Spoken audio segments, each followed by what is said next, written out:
എടാ ഹനീഫ, ഓന് വന്നാ മോൾക്കാണ് പോകുന്നല്ലാതെ പിന്നെ അതിനെക്കുറിച്ചൊരു ജവാബും കബൂലില്ല. ഹനീഫ, ഇവിടെ വന്നാ. എന്തോ ഉമ്മ? ആ പിന്നെ ഇവിടെ ഇരിക്കേ, എന്നോട് ഒന്ന് രണ്ട് കാര്യം പറയാണ്ട്. ഉമ്മ എന്താണ്, എന്താ പറയാനുള്ളത്? പൊന്നാര മോനെ, കല്യാണക്കാര്യങ്ങൾ ഇങ്ങനെ ഓരോരുത്തരോട് പറഞ്ഞുകൊണ്ട് നിൽക്കുന്നുണ്ട്. പിന്നെ ഞാൻ ആദ്യം തന്നെ പറഞ്ഞുതരാം എന്നോട്. അതെ, ഈ കെട്ടുകയാണെങ്കിൽ ഓളെ തന്നെ കെട്ടിയാൽ മതി. ഉമ്മ ആരുടെ കാര്യമാണ് ഈ പറയുന്നത്? ഇജെന്താ ഒന്നും അറിയാത്ത പോലെ ഈ അഭിനയിക്കണത്? ഞാൻ എന്നോട് പലപ്പോഴും പറഞ്ഞിരിക്കണം എൻ്റെ ആങ്ങളുടെ മോളെ തന്നെ ഈ കെട്ടിയാൽ മതി എന്നുള്ളത്. ഉമ്മ നിങ്ങൾ എന്തീ പറയുന്നത്? ഞാൻ അവളെ പെങ്ങളെ രീതിയിലാണ് കണ്ടിട്ടുള്ളൂ, അല്ലാതെ അതിനപ്പുറത്തേക്കായിട്ട് ഉമ്മ ഞാനൊന്നും. ഉമ്മ എന്തൊക്കെയാണ് പറയുന്നത്? എനിക്കതിന് ഞാൻ സ്വപ്നത്തിൽ പോലും വിചാരിച്ചതല്ല. ഞങ്ങൾ ആങ്ങളെയും പെങ്ങളും രീതിയിലാണ് കഴിഞ്ഞിട്ടുള്ളൂ. എടാ, അനക്ക് അങ്ങനെ ആയിരിക്കും, പക്ഷേ ആ കുട്ടിക്ക് എന്നോട് അങ്ങനെയല്ല തോന്നിയിരിക്കണത്. അതെ, അന്നെ കെട്ടണം എന്നാണ് ഓളുടെ മനസ്സിലുള്ളത്. എന്താ ഓളെ പുതിയാപ്പിളാകാൻ അനക്കെന്താ പറ്റൂലേ? പറ്റൂലെന്ന് വെച്ച് പറ. ആ അങ്ങനെ ഉണ്ടെങ്കിൽ നോക്കാലോ. ഉമ്മ നിങ്ങൾ എന്തീ പറയുന്നത്? അത് ശരിക്കും ഹനീഫ സങ്കടപ്പെടുകയായിരുന്നു ഉമ്മയുടെ മുമ്പിൽ. എന്നാൽ പെട്ടെന്ന് അതാ ഹനീഫയുടെ കണ്ണുകൾ ബാക്കിൽ നിന്ന് ആരോ പൊത്തുന്നു. അതെ, അമ്മായിയോട് ആംഗ്യം കാണിച്ചു മിണ്ടരുതെന്ന്. ആരാ എൻ്റെ കണ്ണ് പൊത്തുന്നത് പറഞ്ഞ് അവൻ കൈ പെട്ടെന്ന് വിടുവിച്ചു. ഞാനാണ് ആരിഫ. എന്താ ആരിഫ അത്? നീ ഒരു വലിയ പെൺകുട്ടിയല്ലേ? ശരിയാണ്, ഞാൻ നിൻ്റെ അമ്മായിയുടെ മോനൊക്കെ തന്നെയാണ്. പക്ഷേ എന്തൊക്കെ തന്നെയായാലും വലിയതായില്ലേ നമ്മളൊക്കെ? പഴയ കുട്ടികളെ പോലെയാണോ? നമ്മൾ ഇങ്ങനെയൊക്കെ ചെയ്യാൻ പാടുണ്ടോ? ഹനീഫക്ക് അത് തീരെ പിടിച്ചില്ല. അതെ, അവൾ നേരെ വന്ന് അവൻ്റെ കണ്ണുകൾ പൊത്തി. എന്നാൽ ഉമ്മ പറഞ്ഞു, ഓനക്കിപ്പോൾ ഒക്കെ കാണാതെ പറ്റാതായി. അതൊക്കെ മറ്റത് ഓനില്ലാതെ ഓൾക്കും പറ്റൂലേനും തിരിച്ചും പറ്റൂലേനും. രണ്ടാളും എന്തൊരു സ്നേഹമായിരുന്നു. ഇപ്പം കണ്ടില്ലേ, അതുമില്ല ഇതുമില്ല. എന്താന്നില്ലേ, വേറെ വല്ല പെണ്ണുങ്ങളും മനസ്സ് കയറിയാൽ പിന്നെ സ്വന്തക്കാരും കൂട്ടക്കാരും കുടുംബക്കാരൊന്നും ആർക്കും പറ്റൂല. അതന്നെയാണ് സംഭവം. ഉമ്മ ദേഷ്യത്തോടെ പറഞ്ഞു. എൻ്റെ ഉമ്മ, നമ്മൾ മുസ്ലിങ്ങളല്ലേ, അപ്പോൾ അതിൻ്റേതായ കുറച്ച് കാര്യങ്ങളൊക്കെ ഉണ്ടാവില്ലേ?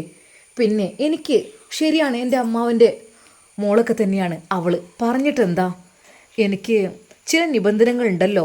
നമ്മൾ ഒരു പ്രായം കഴിഞ്ഞു കഴിഞ്ഞാൽ അത് ഞങ്ങൾ അന്യപുരുഷന്മാരാണ്. നമ്മൾ തമ്മിൽ അങ്ങോട്ടും ഇങ്ങോട്ടും തൊടുന്നതും പിടിക്കുന്നതൊന്നും പാടില്ല. അതൊക്കെ തികച്ചും തെറ്റാണ്. ഞങ്ങൾക്ക് വേണമെങ്കിൽ വിവാഹം കഴിക്കാം. വിവാഹബന്ധം ഹറാമായവരാണെങ്കിൽ ഓക്കെ, ഇതിപ്പോൾ ഞങ്ങൾക്ക് വിവാഹബന്ധമൊക്കെ പറ്റും. അതുകൊണ്ട് ഒരിക്കൽ പോലും ഇതൊന്നും എനിക്കിഷ്ടമില്ല ഉമ്മ. ഹനീഫയുടെ വാക്കുകൾ കേട്ടപ്പോൾ ഉമ്മ ആരിഫയെ നോക്കി. ഓന് വലിയ ആളേക്കണ്, വലിയ ദീനിയായ ആള്. അപ്പം അതൊന്നും പറ്റൂല. എടി മോളെ ആരിഫ, നീ ഒന്നും വിഷമിക്കണ്ട കേട്ടോ. നീ എന്തിനു വേണമെങ്കിലും വന്നോണ്ടി, ഒരു കുഴപ്പമില്ല. ഈ അമ്മായി ഇവിടെ ഉള്ളിടത്തോളം കാലം മോളൊന്നും കൊണ്ട് വിഷമിക്കണ്ട കേട്ടോ. ആരിഫ് അത് കണ്ടപ്പോൾ അല്പം ഒരു ചെറിയ ചിരി ചിരിച്ച് പറഞ്ഞു. ഉമ്മ, അല്ലെങ്കിലും അമ്മായി, അല്ലെങ്കിലും നമ്മളിവിടെ ആർക്കും ഇപ്പോൾ പഴയ പോലൊന്നും ഇഷ്ടമല്ല. ആദ്യമൊക്കെ കളിക്കൂട്ടുകാരായിരുന്നു ഞങ്ങൾ രണ്ടുപേരും. എന്നാൽ ഇപ്പോൾ പഴയ പോലെ ഒന്നല്ലോ അമ്മായി. അതൊക്കെ ഓരോരുത്തരുടെ മനസ്സിലേ ഓരോ ആളുകളൊക്കെ ഉണ്ടാകുമ്പോഴേ നമ്മളൊന്നും പറ്റൂല, അതൊന്നും പറഞ്ഞിട്ട് കാര്യമില്ല. എന്നാൽ ഹനീഫ അന്ന് ദേഷ്യപ്പെട്ടിട്ടാണ് നേരെ അതാ ഷോപ്പിലേക്ക് പോകുന്നത്. അതെ, ഞാൻ പോവുകയാണ്. പോയി കഴിഞ്ഞ് അല്പസമയം കഴിഞ്ഞപ്പോൾ ഉമ്മ പറഞ്ഞു, ആ ഒരുമ്പെട്ടോൻ്റെ മനസ്സിൽ ഏതോ ഒരു പെണ്ണ് കൂടിയിരിക്കണ്. അതെ അമ്മായി, അവിടെ റസിയുണ്ട്. റസിയ എന്ന് വെച്ചാലേ അമ്മായി, ഇങ്ങളെ ആ ഒരു സാമ്പത്തികത്തിനോ അനുസരിച്ച് ഒന്നും ഉള്ളതല്ല കേട്ടോ. വെറും പച്ച പാവാണ്. തുന്നൽ ജോലിയൊക്കെ ചെയ്ത് നടന്നിരുന്ന പെണ്ണാണ്. ഓനക്ക് അവളോടാണ് കുറച്ച് മുഹബത്തുള്ളത്. ഇപ്പോൾ പഴയ പോലെ എന്നോടൊന്നും അങ്ങനെ ഒന്നുമില്ല. എടി, എന്ത് വന്നാലും വേണ്ടിയില്ല, എനിക്ക് അന്നെ കല്യാണം കഴിപ്പിക്കാനാണ് ഇഷ്ടം. എന്താ, നിൻ്റെ അത്ര മൊഞ്ചുണ്ടോ ആ പെണ്ണിനെ? അതൊന്നും എനിക്കറിയില്ല എൻ്റെ അമ്മായിയെയും. മൊഞ്ചിലൊന്നല്ലല്ലോ, അല്ലെങ്കിലും പ്രേമത്തിന് കണ്ണും മൂക്കും ഇല്ല എന്നല്ലേ. എന്നിട്ടാണ് ഓനെ എന്നെ പഠിപ്പിച്ചത്. അന്യ പുരുഷന്മാരല്ലേ, അന്യ സ്ത്രീ പുരുഷന്മാരിങ്ങനെ പിടിക്കാൻ പാടുണ്ടോ തൊടാൻ പാടുണ്ടോ എന്നൊക്കെ പറഞ്ഞിട്ട് ഇപ്പോൾ ഓൻ അതിന് പറ്റൂലേ? ശരിക്കും അതാ മകനോട് ദേഷ്യമാണ് ബിയ്യാത്തുമാക്ക് തോന്നിയത്. എന്നാൽ ഈ സമയം ഹനീഫ നേരെ ഷോപ്പിലെത്തിയിട്ടുണ്ട്. അവനാകപ്പാടെ ഒരു ടെൻഷനാണ്. ഉമ്മ ഒരു വിധത്തിലും സമ്മതിക്കില്ല ഒന്നിനും, എനിക്ക് ഉറപ്പായിട്ടും അറിയാം. അവൻ ഓഫീസിലേക്ക് കയറി. എന്നാൽ കയറിയപ്പോഴേക്കും അതാ അവിടെ റസി എത്തിയിരുന്നു. അവൾ വളരെയധികം കൃത്യസമയത്ത് എത്തിയിട്ട് അവളുടെ ജോലി തുടർന്നിരുന്നു. അവൾ പെട്ടെന്ന് ഹനീഫയെ കണ്ടപ്പോൾ ബഹുമാന പുരസ്കരം എഴുന്നേറ്റു. Good morning sir. ഇരിക്കൂ, റസി ഇരുന്നോളൂ. അത് കാണുമ്പോൾ ഇങ്ങനെ എഴുന്നേറ്റ് നിൽക്കണമെന്നൊന്നുമില്ല കേട്ടോ. റസിയ ഡ്യൂട്ടി ചെയ്യണമെങ്കിൽ അത് കറക്റ്റ് രീതിയിൽ ചെയ്തോളൂ. എന്നാൽ അവൾക്ക് വല്ലാത്തൊരു സമാധാനമായിരുന്നു അവിടെ എത്തിയപ്പോൾ. കാരണം ഹനീഫ്ക തനിക്ക് കണക്കിലേറെ ക്യാഷ് തരും. ആ ഒരു കണക്കും കാര്യങ്ങളും ഒന്നുമില്ല. എന്നാൽ ആ ഷോപ്പിൽ ജോലിക്ക് കയറിയതിന് ശേഷം അവൾക്ക് അവരുടെ വീട്ടിലെ വരുമാനങ്ങളും കാര്യങ്ങളൊക്കെ മെച്ചപ്പെട്ടു. അതായത് ബാപ്പയ്ക്ക് മരുന്നിനുള്ള പൈസയും മക്കളെ പഠിപ്പിക്കുവാനുള്ള പൈസയും എല്ലാം കുറച്ച് കണ്ടറിഞ്ഞ് തന്നെ ഹനീഫ്ക്ക് തരുമായിരുന്നു. എന്നാൽ അല്പം ലേറ്റ് ആയിക്കൊണ്ട് അത് ഹാരിഫ കടന്നു വരുന്നു.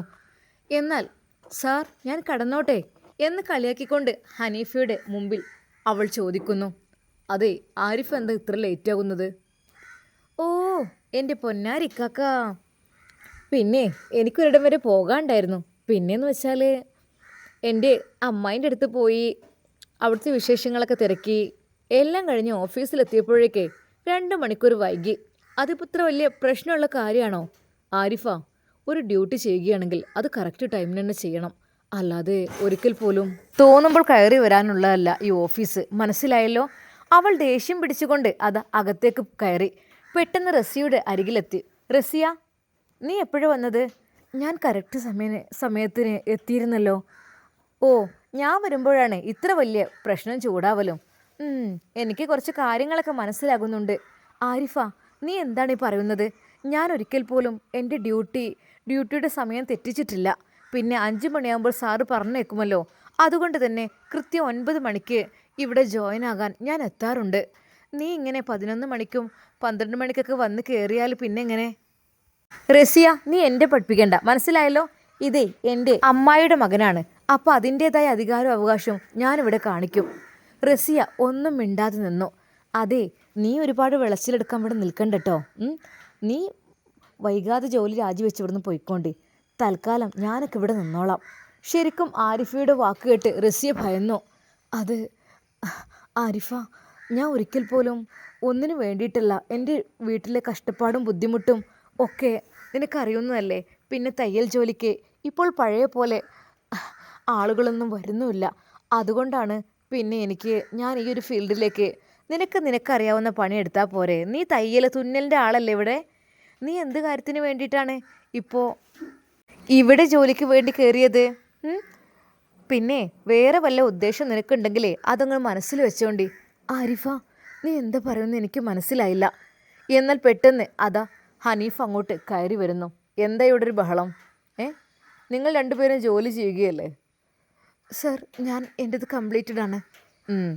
ഓക്കെ, ആരിഫയുടേതോ? ഞാനിപ്പോൾ വന്നിട്ടുള്ളൂ.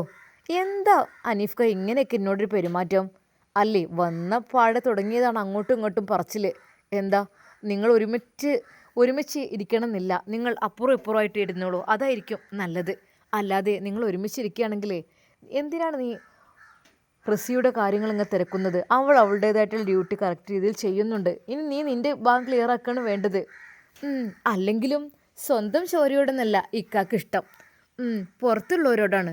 അങ്ങനെയല്ല, ഈ ഒരു ഓഫീസിൽ കുടുംബ ബന്ധമെന്നോ അയൽവാസി ബന്ധമെന്നോ ഒരു ബന്ധവുമില്ല. എല്ലാവരും എൻ്റെ കീഴിലുള്ള എൻ്റെ സ്റ്റാഫുകളാണ്. എല്ലാവരും കറക്റ്റ് രീതിയിൽ തന്നെ ജോലി ചെയ്യണം. അതാണ് നിങ്ങളുടെ ഡ്യൂട്ടി. പിന്നെ ആരിഫ, കൂടുതൽ കളിക്കാൻ നിൽക്കല്ലേ. നീ ഇന്ന് 2 മണിക്കൂർ ലേറ്റായാണ് വന്നത്. നീ എന്താ ഇപ്പോഴും ഇങ്ങനെ കൊച്ചുകുട്ടികളെ പോലെ? നിനക്ക് നല്ല രീതിയിൽ അവൾ അല്പം ദേഷ്യത്തോടെ തന്നെ നിന്നു. അതെ, ജോലിയൊന്നും പൂർത്തിയാക്കാതെ അവളവിടെ എന്തൊക്കെയോ കാട്ടിക്കൂട്ടി. എന്നാൽ റസിയ വളരെയധികം കൃത്യമായിട്ട് തന്നെ അവളുടെ എല്ലാ ജോലികളും കഴിച്ചു. ആരിഫ, നിൻ്റെത് കഴിഞ്ഞില്ലേ? ഇല്ല, നീ എന്നൊന്ന് ഹെൽപ്പ് ചെയ്യോ? ഞാനിപ്പോൾ ജോലി ചെയ്ത് 9 മണിക്ക് തുടങ്ങിയതാണ്.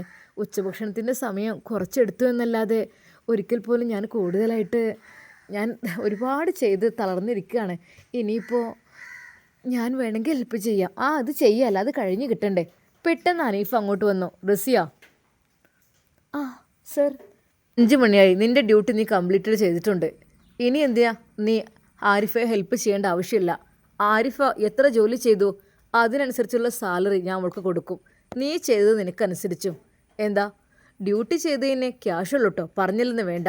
എന്നാൽ ആരിഫ ദേഷ്യത്തോടെ അത് എഴുന്നേറ്റു. 5 മണിയായിട്ടുണ്ട്, പക്ഷേ ജോലിയൊന്നും ശരിക്ക് ചെയ്ത് തീർത്തില്ല. ആകെ ഒരു മടിപ്പണി. ശരിക്കും ഹനീഫയെയും റസിയെയും നിരീക്ഷിക്കുകയായിരുന്നു എൻ്റെ ജോലി, അല്ലാതെ വേറൊന്നുമില്ല. എന്നാൽ ഹനീഫ അന്ന് കറക്റ്റ് പേയ്മെൻറ്റ് തന്നെ അത് റസിയക്ക് കൊടുക്കുന്നു. റസിയ ഇതാ, പിന്നെ കൃത്യസമയത്ത് ഡ്യൂട്ടിക്ക് വരിക, എല്ലാം വളരെയധികം കൃത്യമായും നീറ്റായും ചെയ്ത് തീർക്കുക എന്നുള്ള രീതിയിൽ നീ ഒരുപാട് മിടുക്കിയാണ്. ഞാൻ നിന്നെ ശ്രദ്ധിക്കുന്നുണ്ടായിരുന്നു. സർ. അതെ, പിന്നെ നിനക്കിതാ ആവശ്യത്തിനുള്ള ശമ്പളം. പിന്നെ അത് മാത്രമല്ല, നിനക്ക് അതിൻ്റെ കൂട്ടത്തിൽ ഞാൻ ബോണസും ചെയ്യും. അതായത് നീ ഇത്ര ഫയലുകൾ പൂർത്തിയാക്കുന്നുണ്ട്, അതിനനുസരിച്ച് നിനക്ക് അതിൻ്റെ ബോണസും കാര്യങ്ങളും ഞാൻ ഇട്ടുതരും. നീ കൂടുതൽ ഒരുപാട് ചെയ്തിട്ടുണ്ട്, അതിൻ്റെ ഒരു ബോണസ് എന്ന നിലക്ക് ഇതാ ഈ രൂപ കൂടെ പിടിച്ചോളൂ. ശരിക്കും അവൾക്കുള്ള ബോണസും കൂലിയും കൊടുത്തു. അവൾക്ക് സന്തോഷമായി, അവളുടെ കണ്ണുകൾ നിറഞ്ഞു. സാർ.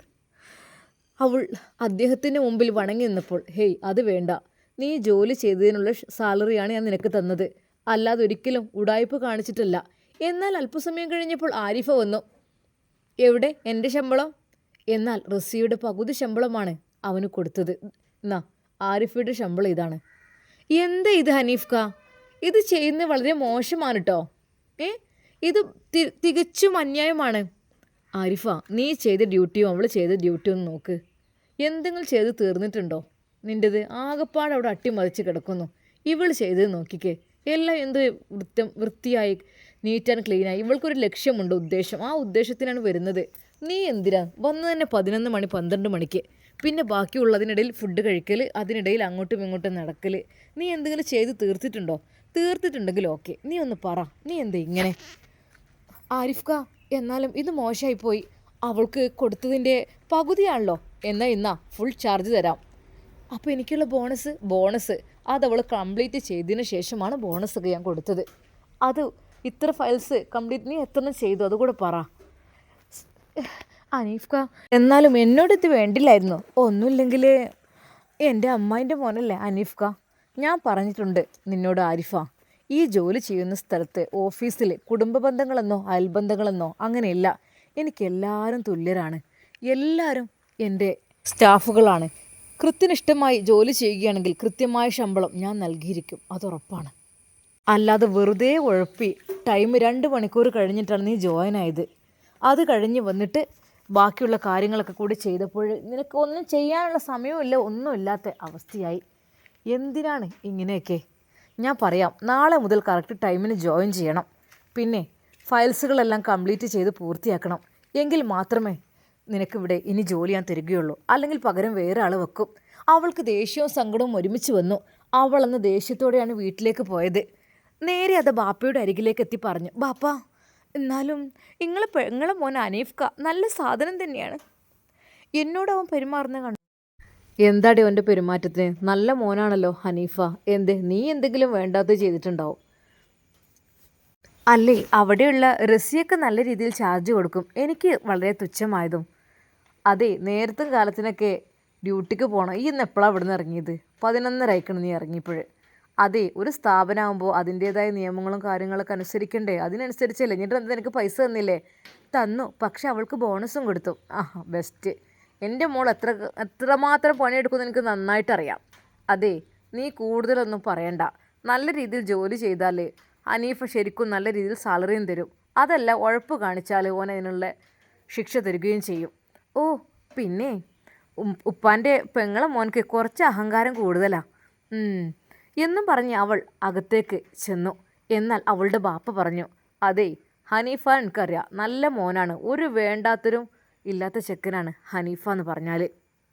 ഓനിപ്പോൾ ആരെന്തൊക്കെ തന്നെ പറഞ്ഞാലും എനിക്ക് ഓനെക്കുറിച്ച് നന്നായിട്ടറിയാം. എൻ്റെ പെങ്ങളെ മോനായതുകൊണ്ട് പറയില്ല, എൻ്റെ പെങ്ങളത്ര പോരാ, പക്ഷേ ആ മോന് 10 മാറ്റു മോനാണ്. ഒരു കള്ളത്തിലും ചതിയും വഞ്ചനയും അവൻ്റെ അടുത്തില്ല. എന്നാൽ ആരിഫക്ക് അത് കേട്ടപ്പോൾ ദേഷ്യമാണ് തോന്നിയത്. എന്നാൽ ഈ സമയം അന്ന് ഡ്യൂട്ടി കഴിഞ്ഞ് അതാ ഹനീഫ വീട്ടിലെത്തി. ഉമ്മ പതിവ് പോലെ അവനോട് കല്യാണക്കാര്യത്തെക്കുറിച്ച് വീണ്ടും പറഞ്ഞു. ഹനീഫ, ഈ ഒന്നും പറഞ്ഞില്ലല്ലോ ആരിഫയുമായുള്ള കല്യാണത്തിന്. ഉമ്മ, ഞാൻ നിങ്ങളോട് പറഞ്ഞിട്ടുണ്ട്, ഒരിക്കൽ പോലും ആ ഒരു വിവാഹത്തിന് എനിക്കിഷ്ടമല്ല എന്നുള്ളത്. ഉമ്മാക്ക് ദേഷ്യം പിടിച്ചു. പിന്നെ എന്താടാ, നീ കണ്ണി കണ്ട പെണ്ണുങ്ങളെ അങ്ങോട്ട് കയറ്റിക്കൊണ്ടുവരാനായിരിക്കില്ലേ നിൻ്റെ പ്ലാന്? ഉമ്മ, ചില പെൺകുട്ടികളെ ഞാൻ കണ്ടറിഞ്ഞ് എനിക്കിഷ്ടപ്പെട്ട് അവരുടെ സ്വഭാവ ഗുണങ്ങളൊക്കെ മനസ്സിലാക്കിയിട്ട് മാത്രമേ ഞാൻ നിക്കാഹ് കഴിക്കുകയുള്ളൂ. അല്ലാതെ എങ്ങനെങ്കിലൊക്കെ നടക്കുന്ന പോലെ എനിക്ക് താല്പര്യമില്ല. ഇത് ജീവിതം എന്ന് വെച്ചാൽ കുട്ടികളിയല്ല. ആ ഒരു വാക്ക് കേട്ട് ഉമ്മാക്ക് ദേഷ്യമാണ് വന്നത്. എന്നാ പിന്നെ മട്ടം പോലെ എന്താ വെച്ചാൽ കാട്ടിക്കോ, ഞാനൊന്നിനും ഇടപെടണമൊന്നുമില്ല.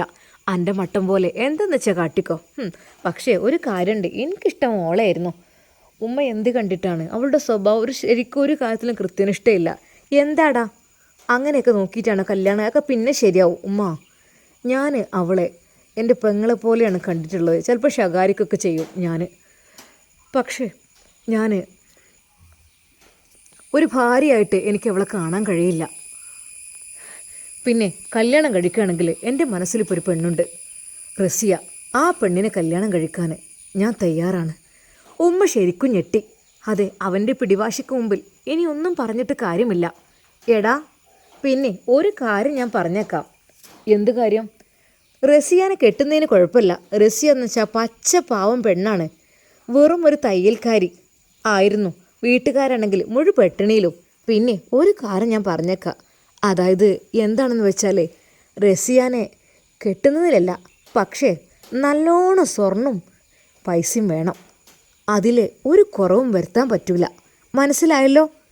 ശരിക്കും അത് കേട്ട് ഹനീഫ ഞെട്ടി. ഉമ്മ, നിങ്ങൾ എന്തേ പറയുന്നത്? എനിക്കിത്ര നല്ല ജോലിയും ഇത്ര നല്ല കൂലിയും കാര്യങ്ങളൊക്കെ ഉണ്ടാകുമ്പോൾ എന്തിനാണ് ഉമ്മ സ്ത്രീധന പൈസ? എന്തിനു വേണ്ടിയിട്ട്? അതും ആ പാവങ്ങളോട് അതെന്തിനു വാങ്ങണം? എടാ അതൊന്നും പറഞ്ഞിട്ട് കാര്യമില്ല. അത് വേണം നല്ലോണം. മനസ്സിലായല്ലോ? അല്ലാതെ ഇതിനെക്കുറിച്ച് നീ വേറൊന്നും പറയണ്ട. റസിയ എനിക്ക് കെട്ടണമെന്നുണ്ടെങ്കിൽ പണ്ടും പൈസ നല്ലോണം വേണം. മനസ്സിലായിക്കോ? എൻ്റെ പെറ്റുമ്മണി പറയണത്. അതും പറഞ്ഞുകൊണ്ട് അതാ ബിയാത്തു അകത്തേക്ക് പോയി. ഒരു നിമിഷം അതാ ഹനീഫ ഞെട്ടിപ്പോയി. അതെ, റസിയെ സ്വന്തമാക്കണമെങ്കിൽ നല്ലോണം പൊന്നും പൈസയും വാങ്ങണമത്രേ. എങ്കിൽ മാത്രമേ ഉമ്മ സമ്മതിക്കുള്ളൂ. റബ്ബേ, എന്താണ് സ്ത്രീകളുടെ ശത്രുക്കൾ സ്ത്രീകൾ തന്നെയാണ് എന്നതിൻ്റെ ഒരു ഉത്തമ തെളിവാണ് ഇത്. എന്നാൽ വളരെയധികം സങ്കടത്തോടെ ഹനീഫ അന്ന് തൻ്റെ റൂമിലേക്ക് കയറിപ്പോയി. ഇൻഷാ അല്ലാഹ് നമുക്കിതിൻ്റെ ബാക്കി ഭാഗം നാളെ കാണാം. അതുവരേക്കും എല്ലാവർക്കും അസ്സലാമു അലൈക്കും വറഹ്മത്തുള്ളാഹി തആല വബറകാതുഹു.